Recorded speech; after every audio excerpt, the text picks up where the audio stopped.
The Three Bears by Paul Galdone, a scholastic book. The Three Bears.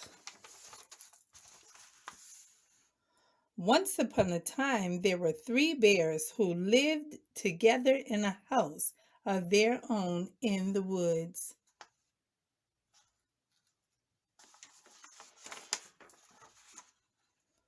One of them was a little wee bear. One was a middle-sized bear, and the other was a great big bear. They each had a bowl for their porridge. The little wee bear had a little wee bowl. The middle-sized bear had a middle-sized bowl. And the great big bear had a great big bowl. They each had a chair to sit in. The little wee bear had a little wee chair. The middle-sized bear had a middle-sized chair. And the great big bear had a great big chair.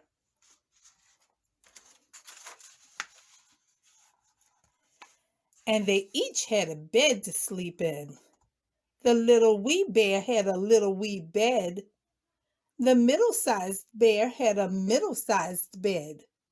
And the great big bear had a great big bed. One morning, the three bears made porridge for breakfast and poured it into their bowls.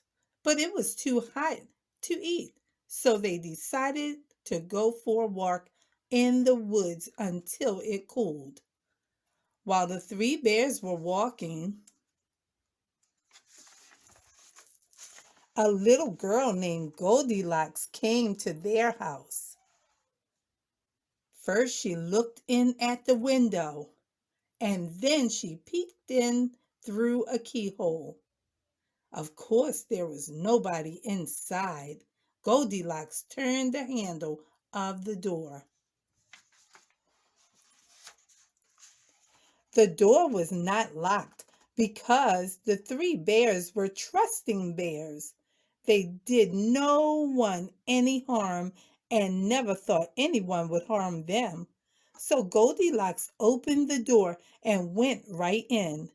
There was the porridge on the table. It smelled very good. Goldilocks didn't stop to think whose porridge it was. She went straight to it.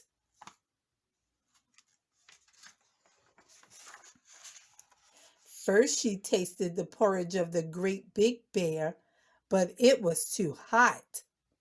Then she tasted the porridge of the middle-sized bear, but it was too cool. Then she tasted the porridge of the little wee bear. It was neither hot nor cold, but just right. Goldilocks liked it so much that she ate it all up. Then Goldilocks went into the parlor to see what else she could find.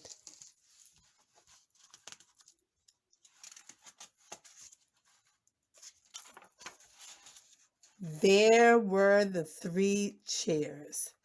First, she sat down in the chair of the great big bear, but it was too hard. Then she sat down in the chair of the middle-sized bear, but it was too soft. Then she sat down in the little wee bear, in the chair of the little wee bear. It was neither hard nor too soft, but just right. Goldilocks liked it so much that she rocked and rocked until the bottom of the chair fell out. Down she went, plump onto the floor. Goldilocks went into the bedroom where the three bears slept. First she lay down upon the bed of the great big bear, but it was too high at the head for her. Then she lay down upon the bed of the middle-sized bear, but it was too high at the foot for her. Then she lay down upon the bed of the little wee bear. It was neither too high at the head nor too high at the foot, but just right. Goldilocks, Goldilocks liked it so much that she covered herself up and fell fast asleep. By this time, the three bears thought their porridge would be cool enough, so they came home for breakfast. Goldilocks had left the spoon of the great big bear in the porridge bowl. He noticed it first thing. "Somebody has been tasting my porridge," said the great big bear in his great big voice. Goldilocks had left the spoon of the middle-sized bear in her porridge bowl too. "Somebody has been tasting my porridge," said the middle-sized bear in her middle-sized voice. Then the little wee bear looked at his bowl. "Somebody has been tasting my porridge and has eaten it all up," cried the little wee bear in his little wee voice. The three bears went into the parlor. Goldilocks had left the cushion crooked in the chair of the great big bear. He noticed it first thing. "Somebody has been sitting in my chair," said the great big bear in his great big bear voice. Goldilocks had squashed down the cushion in the chair of the middle-sized bear. "Somebody has been sitting in my chair," said the middle-sized bear in her middle-sized voice. Then the little wee bear looked at his chair. "Somebody has been sitting in my chair and has sat right through it," cried the little wee bear in his little wee voice. The three bears went into the bedroom.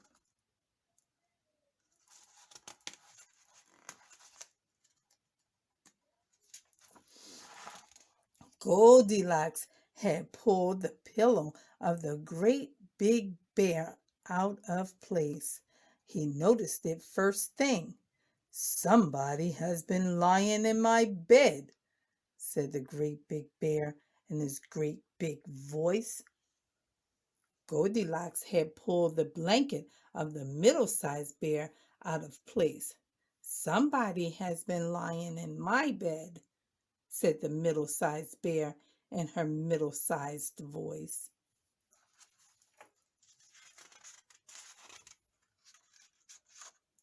Then the wee little bear looked at his bed. "Somebody has been lying in my bed, and here she is," cried the little wee bear in his little wee voice. This woke Goldilocks up at once. There were the three bears all staring at her.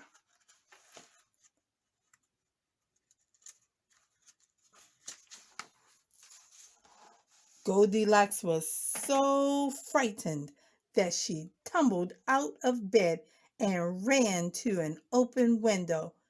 Out she jumped, and she ran as fast as she could, never looking behind her.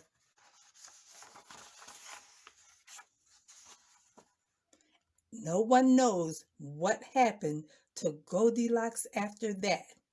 As for the three bears, they never saw her again. The end.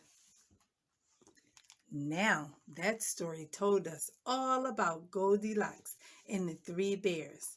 And maybe you heard that story before, but it's always fun to hear, right? And did you hear that it said at the end that nobody knows what happened to Goldilocks? The bears never saw her again. But guess what Tanta knows? I think I know what happened to Goldilocks. but you won't know if you don't come back and see what happened to Goldilocks, because I have another book, and this book is coming up soon, and it is called Goldilocks Returns. That's right. I have another book that will tell another story about Goldilocks, and I hope that you will come and see what that story tells us. I hope you will. Will you come? I really hope so. And I also hope that you'll like my video and that you will subscribe and you will hit the bell.